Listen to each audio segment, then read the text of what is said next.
Pendidikan yang kemudian diabdikan untuk industri, ya. Sampai kemudian pendidikan menjadi dipersempit menjadi tujuan pendidikan adalah dapat kerjaan. Nah, dari kesempitan ini kan ada pendulu menuju keluasan dan universitas lagi. Nah, menurut Mas Toto sama Mas Sabrang, apa saran utama sekarang kepada setiap keluarga, pendidik di rumah, atau sekolahan-sekolahan, atau guru-guru, baik yang formal maupun yang alternatif, itu apa yang kira-kira bisa kita anjurkan untuk dilakukan? Saya ingin mengilustrasikan ya pengalaman yang terutama yang saya dan teman-teman lakukan ya. Saya mengamati bahwa pendidikan yang ada yang sudah diambil alih oleh sekolah itu visinya itu selalu ingin melahirkan siswa ahli atau expert. Satu contoh begini, satu contoh pada pokok bahasan matematika umpamanya. Saya melihat matematika atau desain matematika yang dibikin itu mengandaikan bahwa setiap orang akan menjadi ahli matematika. Nah, yang terjadi apa? Yang terjadi akhirnya siswa seluruh Indonesia itu hampir sebagian besar itu membenci matematika. Bahkan tidak hanya membenci matematika, membenci guru matematika. Jadi nggak ada yang suka itunya. Nah, jadi menjadi ahli matematika yang enggak, menggunakan matematika sebagai dalam kehidupan yang enggak, media untuk kehidupan juga tidak gitu. Nah, ini saya pengen Sabrang bisa menguraikan. Sebelumnya ada ilustrasi sangat bagus. Sabrang dulu waktu kecil itu diasuh oleh Mbak Wi ya. Ya. Mbak Wi itu punya adik namanya Yatin. Yatin tuh enggak sekolah tapi kemudian kita paksa untuk sekolah. Kemudian dia belajar matematika dan lain-lain. Tapi kalau dia ditanya seluruh pelajaran matematika dia enggak bisa jawab. Tapi kalau terus dia jadi kena call kampus atau kena angkot kalau sekarang. Kalau dia ditanya mengenai berapa biaya dari sini ke sana untuk sekian orang, dia langsung cepet banget.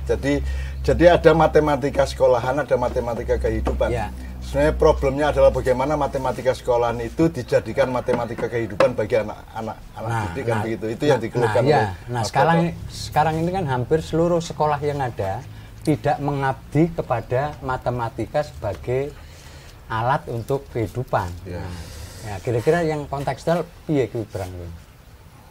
Matematika sekolahanku ya mungkin ini satu contoh matematika ya. Iya, orang enggak masalah. Ini sangat kontekstual kok. Saya pengen belajar dari itu, dari sedikit ke belakang. Belajar dari ketika lahir Renaissance itu berasal dari pandemi bubonic plague waktu itu.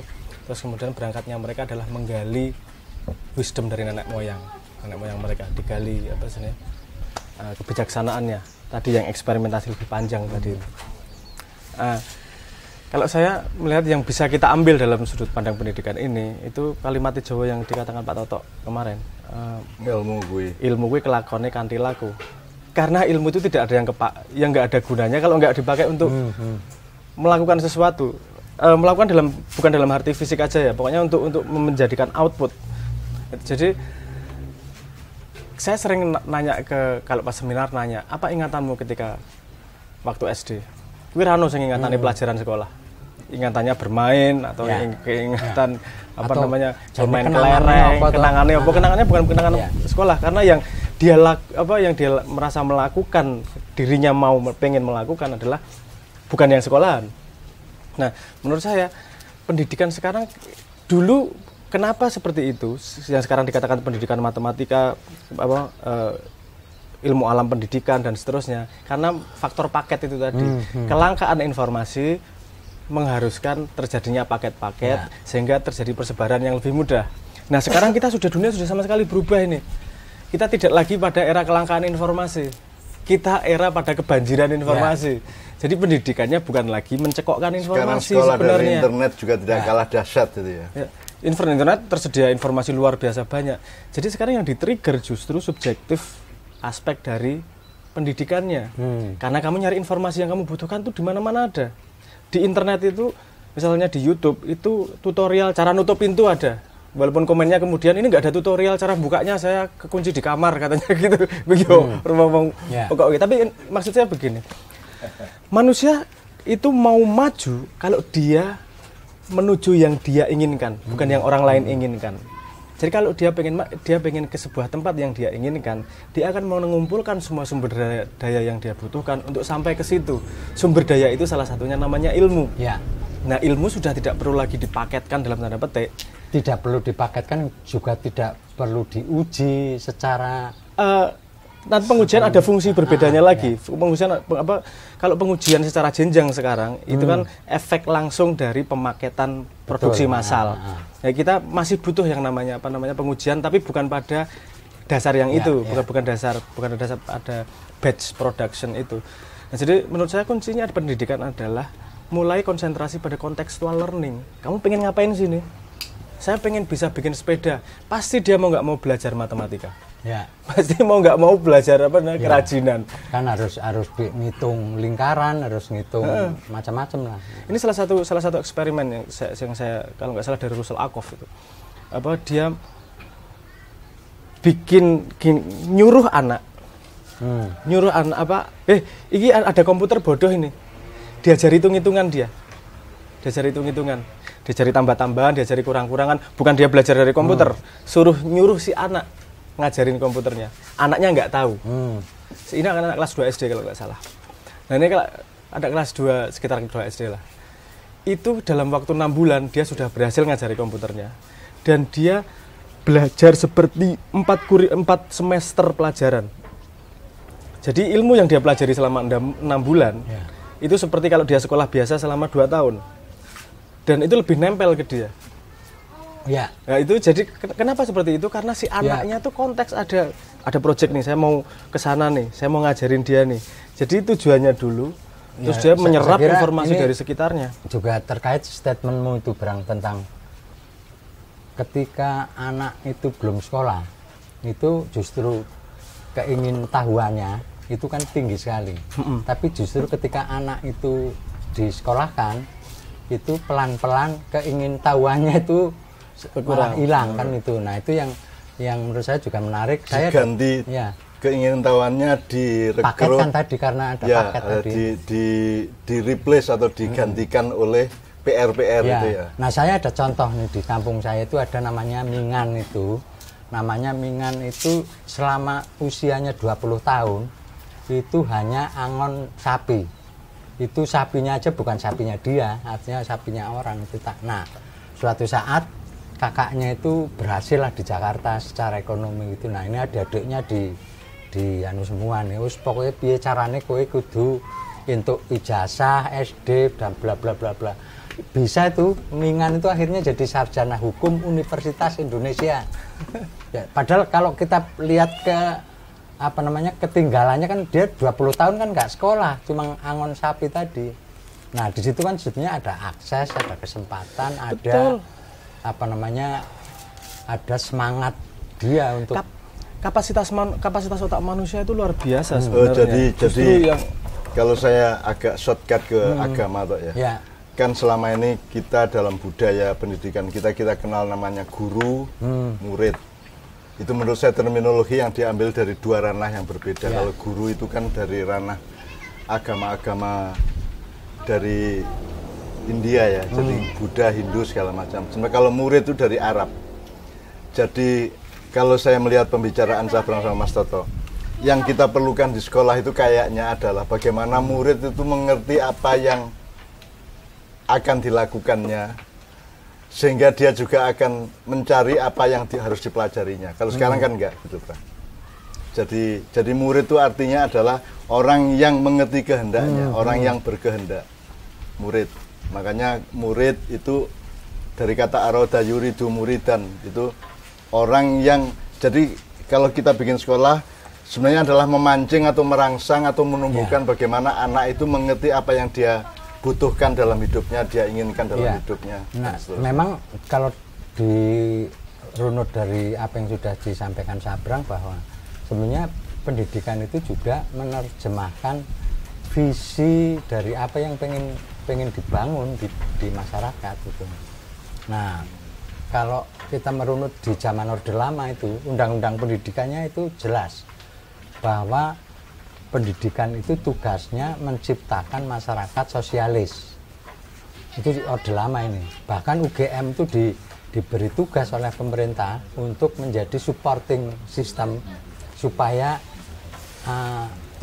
visi sosialisme. Membangun sosialisme itu tercapai gitu. Nah, ketika Orde Baru, undang-undang itu berubah total. Pendidikan itu tugasnya adalah membuat manusia profesional. Nah, profesional itu kan kata yang lahir dari khasanah kapitalisme sebetulnya, dari ranah industri tadi. Nah, kalau dikembalikan kepada subjeknya ya, anak didik ya, manusianya ya. Tadi kan kita ngomong bahwa ini manusia, anak-anak ini tidak digiring tidak dipancing untuk digali untuk mengetahui apa yang dia inginkan, apa yang dia butuhkan dalam kehidupan.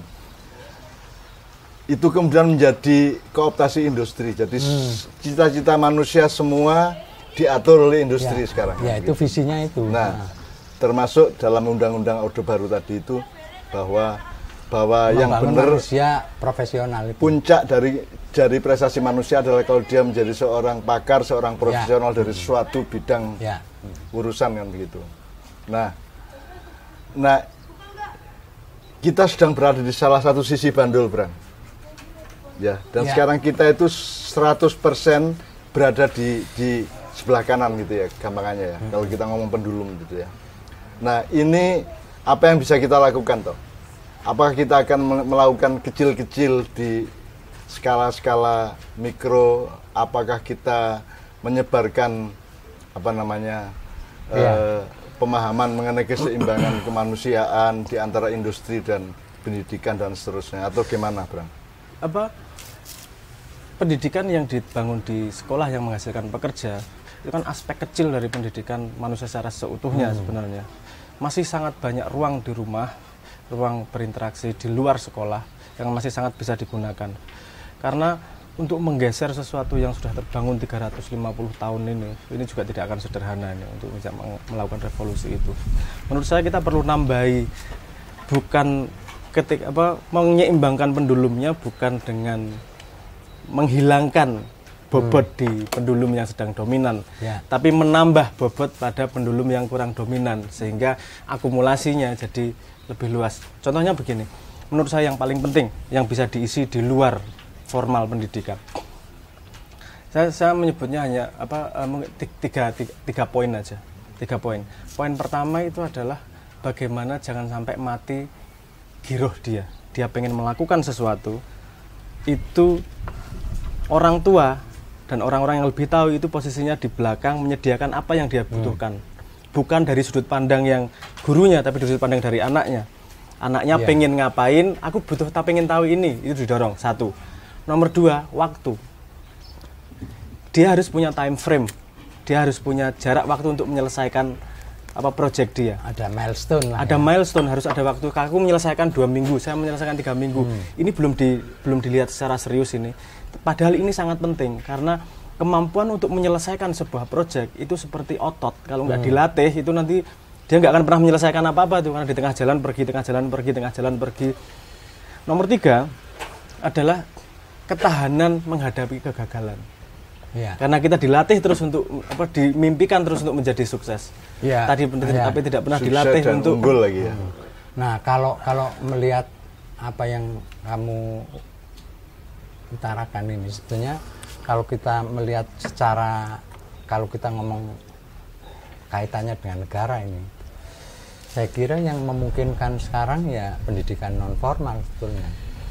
Kalau kita mau ngomong merebut ruang belajar, sebetulnya yang salah satu wahana yang memungkinkan ya pada pendidikan non formal, karena sebetulnya pendidikan non formal juga pemerintah itu juga belum siap-siap amat untuk karena ada berbahaya. Itu juga ada peluang sebenarnya. Kan ada berbahaya juga kalau tiba-tiba mencabut pendidikan yang kita anggap tidak sempurna ini. Ini sudah menjadi fondasi beberapa puluh tahun ke belakang loh ini. Ini harus ada transisi yang halus juga untuk menyeimbangkan antara non formal sama yang formal. Formal dibutuhkan pada posisi keadaan society sekarang memang mekanisme job marketnya seperti ini. Tapi harus di-upgrade manusianya nih. Cara upgrade-nya gimana? Mengambil dari local wisdom. Salah satunya apa? Tadi itu, ilmu gue kelakonnya kan perilaku. Pertanyaannya adalah si anak mau melakukan apa? Ya. Kamu butuh apa? Ya, ini ada masalah di belakangnya lagi, Bang. Anak itu mau jadi apa, mau melakukan apa, mau menuju kemana dalam hidupnya itu juga butuh pendidikan. Ya, juga butuh lingkungan yang butuh pendidikan. Jadi dia punya kerentek atau punya sesuatu dalam hatinya untuk ingin jadi apa, dan itu sering ditanyakan oleh orang tuanya, kue pengen jadi opole dan seterusnya. Itu juga kan butuh pendidikan, Bang. Nah, di situ ada bedanya antara pendidikan agama dan pendidikan industri kan. Kalau industri kan skalanya jelas untuk penggawaian sugih gitu ya. Kalau agama kan mlebu swarga apa ora kan begitu. Jadi rentangnya sangat berbeda. Nah, bahwa untuk membiarkan seseorang atau seorang anak memiliki kemampuan, keinginan atau cita-cita itu kan juga butuh pendidikan. Itu gimana ngeresponnya, Pak? Oke, gini ngeresponnya. Jangan membayangkan bahwa yang saya katakan tadi bahwa si anak pengen apa itu pengen apa ketika gedenya. Tadi saya ngomong time frame-nya sekitar 3 minggu, 4 minggu, bahkan 3 hari. Itu tergantung si anaknya memang. Ini karena pendidikan tidak personalize. Yeah. Ini jadi masalah nih, masalah utamanya gitu. Dengan keinginan si anak, pendidikan jadi personalize nih. Jadi spesifik untuk si anak itu. Anak itu mungkin belum bisa bermimpi soal cita-cita karena dia belum punya cukup pengalaman dan pengetahuannya untuk mengkomprehensi. Tapi dari ilmu yang dia pahami, dari pengetahuan yang dia pahami, pasti dia pengen sesuatu. Misalnya si anak saya si Nawai misalnya. Dia tadinya main game Roblox lah. Tak dimain, aku nggak masalah dia main game. Oke, kamu ngapain. Terus dari beberapa banyak segi game itu kemudian dia senang salah satu poin. Salah satu poinnya adalah bagaimana menata rumah. Menata rumah. Terus dia berkembang nih. Dari menata rumah, saya pengen menata kamar nih. Sudah nata kamar, mau nata kamar. Terus aku ngomong, nata kamar gimana? Gini. Loh, Pak, Anda nggak paham. Bunda nggak paham. Coba direpresentasikan dengan apa? Coba digambarkan atau piye. Kemudian dia riset, dia download aplikasi untuk arsitektur. Dia gambar di situ. Ini apa namanya rumah ini apa? Kasurnya di sini, ini TV-nya di sini. Itu berkembang kemudian. Itu nanti dia akan suatu saat pada sebuah posisi yang nggak puas dengan keadaan itu, berkembang lagi. Jadi dia tidak langsung ke nanti gede mau jadi arsitek, bahkan nanti nggak ada hubungannya sama arsitek mungkin gedenya. Tapi itu perjalanan itu selangkah demi selangkah itu secara natural tidak membunuh keinginan dia saat itu, loh. Kalau kita nanyain anak-anak ke cita-cita, dia jawabnya pasti ngawur, karena dia hanya kepentingannya menjawab, bukan keinginannya. Kalau ditanyain keinginannya pasti sederhana. Nek cah cilik lah, anak-anak SD. Aku pengen ini. Oke, butuh apa? Ya. Astronot udah enggak punya konsep gue. Misalnya salah satunya Sinawai, aku pengen bikin game sendiri. Pengen bikin server sendiri. Ayo, itu apa namanya? Saya nggak tahu apa-apa soal itu. Yo, saya ikut riset. Ayo coba cari, coding untuk anak kecil. Kemudian dia belajar. Lupa, padahal nggak bisa belajar dari internet. Gini caranya, ini ada forum, ini cara search-nya, ini YouTube-nya. Ini Stack Exchange dan seterusnya. Kemudian dia berkembang sendiri sampai pada posisi nggak puas lagi, berkembang lagi. Nah, itu menurut saya pentingnya contextual learning itu di situ. Ini saya juga pernah punya anak. Pernah punya anak. Main game tiap hari. Jadi saya dari Jakarta itu beli game di Senen atau di mana-mana itu, kemudian naik bis, naik kapal, naik angkot ke tempat anak saya itu. Terus saya tanya sama dia, anaknya di metro. Anaknya di metro ya. Pokoknya saya tanya, kue kok main game terus sih, pertanggung jawabanmu piye nang aku. Aku nukokke terus kue lho, nganggo duit oke lho iki. Terus anak saya itu menjawab, tujuanmu apa toh, Brang? Kok kue main game terus? Ya saya kan tidak hanya main game, saya kan mencari apa toh di baliknya ini. Jadi saya sedang mencoba membuka rahasia-rahasia. Nah, hari ini ternyata Sabrang membiarkan Nawai untuk main game itu juga persis seperti saya membiarkan dia main game, ya toh. Asalkan dia bisa menjawab rahasia-rahasia. Nah, rahasia-rahasia ini ternyata bukan hanya soal rahasia dalam game itu sendiri, tapi rahasia-rahasia yang lebih luas, yang lebih komprehensif. Rahasia bagaimana evolusinya makhluk Allah, rahasia bagaimana masyarakat berkembang, termasuk pencarian. Ya, jadi menguak rahasia itu saya pegang betul sampai sekarang. Maka dia sekarang menjadi pakar kita, menjadi pakar saya untuk menguakkan rahasia-rahasia yang sudah dia kuakkan.